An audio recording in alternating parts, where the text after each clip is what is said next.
Hola, mi nombre es Adrián Salazar. Soy estudiante de fisioterapia de cuarto nivel de la Pontificia Universidad Católica y voy a presentar un video de el análisis de la marcha realizado en Quinovea. Primero tenemos que en la marcha podemos observar dos periodos. El primero, el periodo de apoyo, que representa el 60% del ciclo de la marcha, y el periodo de oscilación, que representa el 40% del ciclo de la marcha. El periodo de apoyo cuenta de 5 subfases y el periodo de oscilación consta de 3 subfases. La primera subfase es el contacto inicial. Esta representa del 0 al 2% del ciclo de la marcha y comienza con el contacto del talón del pie contra el suelo. En este caso podemos observar una flexión de cadera de 28,5 grados y una extensión de rodilla de 171,1 grados. Y también podemos observar una flexión dorsal de 17,9 grados. Continuando con la segunda fase llamada la respuesta a la carga, se observa que esta oscila desde el 2 al 10% del ciclo de la marcha. Coincide con un periodo de apoyo bipodal, en donde ocurre la transferencia de peso de una extremidad inferior a la otra. Y esta finaliza con la oscilación del pie contralateral. Esta fase representa la etapa con mayor demanda funcional. Durante esta etapa ocurren tres funciones esenciales de la marcha, que es la absorción del impacto del talón con el suelo, la estabilidad y la preservación de la progresión. Así podemos observar una flexión de cadera de 25,1 grados, una flexión de rodilla de 157,2 grados y una flexión plantar de 92,1 grados. Ahora la tercera fase, que es la de apoyo medio.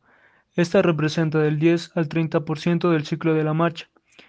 Esta constituye concretamente la primera mitad de la fase de apoyo, la cual la extremidad contralateral comienza el periodo de oscilación. Esto provoca que la pierna evaluada mantenga todo el peso del cuerpo y el pie descanse sobre los metatarsianos y el dedo del hallux. En este caso se aprecia una flexión de cadera de 15,7 grados y una flexión de rodilla de 155,9 grados. La fase 4 o fase de apoyo final representa del 30 al 50% del ciclo de la marcha y constituye la segunda mitad de la fase de apoyo. Esta comienza con el despliegue del talón del pie apoyado y finaliza con el choque del talón del pie contralateral. Aquí podemos observar una extensión de cadera de 8,1 grados y una flexión de rodilla de 174,2 grados. Ahora la fase 5 o fase de prebalanceo. Esta corresponde del 50 al 60% del ciclo de la marcha y pone fin al periodo de apoyo. Esta inicia con el asentamiento del pie contrario y termina con el despliegue del pie a estudiar. Aquí podemos observar una flexión de cadera de 10 grados y una flexión de rodilla de 165,8 grados, acompañada de una plantiflexión desde con respecto al suelo de 29 grados y con respecto a la tibia de 91,9 grados. Ahora empieza el periodo de oscilación con sus subfases. La sexta fase o oscilación inicial representa del 60 al 73% del ciclo de la marcha y comienza cuando se da el despliegue total del pie estudiado. Este se desplaza hacia anterior, llevando así el tronco hacia adelante. Aquí vamos a poder observar una flexión de cadera y una rápida flexión de rodilla.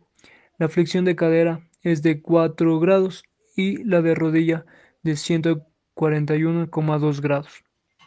Esto para que los dedos del pie no vayan a topar con el suelo. También tenemos una plantiflexión de 25,1 grados y una dorsiflexión de 87,3 grados. Ahora vamos con la fase 7 o de oscilación media.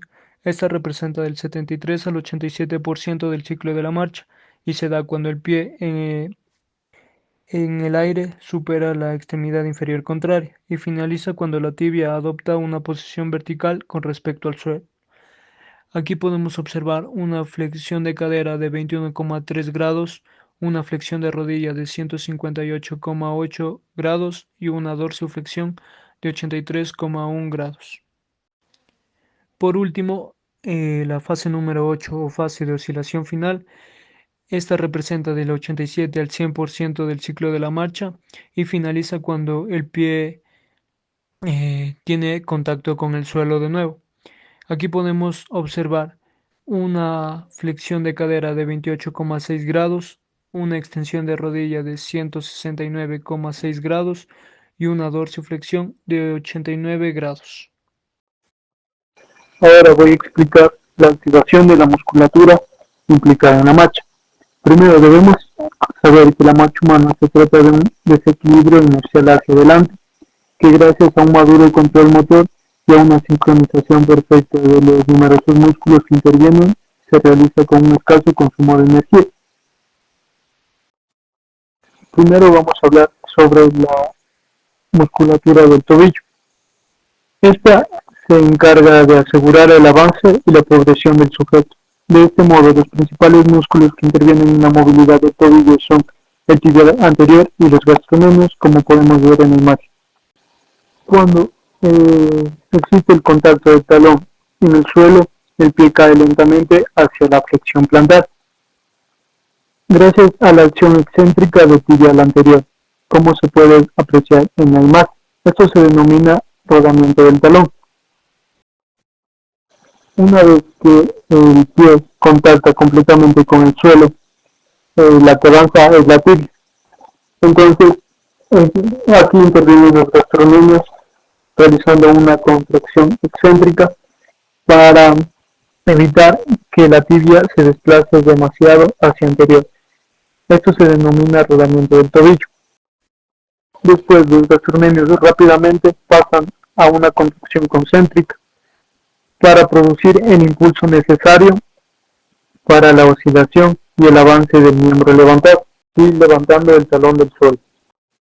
En ese mismo momento, cuando el pie se eleva del suelo, el tibial anterior se contrae de forma concéntrica, asegurando la distancia de los dedos del pie con el suelo. Durante la oscilación media, por la inercia y por la presión de la cadera, la distancia del pie del suelo es mayor, por lo que se produce una pequeña desactivación del tibial anterior.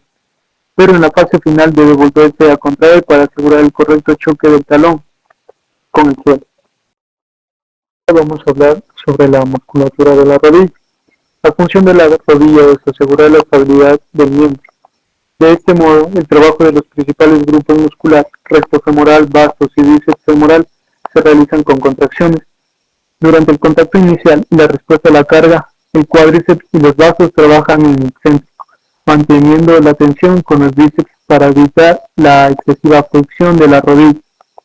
Deben coordinarse para facilitar una ligera flexión en la respuesta a la carga, amortiguando el choque del talón y la transferencia de la carga. La activación del recto femoral correspondiente a la fase de preoscilación y oscilación inicial se debe a su acción en la flexión de cadera.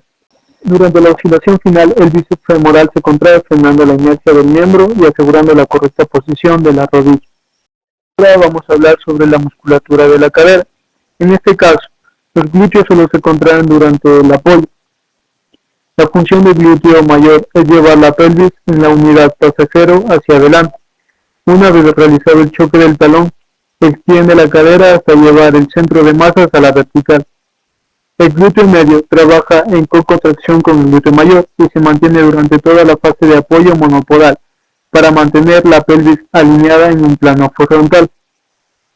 El iliopsoas, al igual que el recto anterior, se contrae en la fase de preoscilación y oscilación inicial, realizando así la flexión de cadera necesaria para mantener el miembro inferior separado del suelo. Ahora seguimos con los parámetros de valoración temporales. El primero es el tiempo de balanceo. el cual lo podemos definir como el tiempo que se demora el pie en el aire. En este caso es el pie izquierdo y lo valoramos en segundos. Después tenemos el tiempo de soporte, que es el tiempo que el pie está en el piso. Igual lo valoramos en segundos y en este caso igual sería el pie izquierdo el que tenemos en cuenta. Por último tenemos el tiempo de zancada, que aproximadamente va a ser de más o menos un segundo normalmente y lo podemos definir como el tiempo que se demora el pie en hacer dos contactos sucesivos. Por último tenemos los parámetros espaciales de la marcha, que tenemos longitud de paso, longitud de zancada y ancho del paso.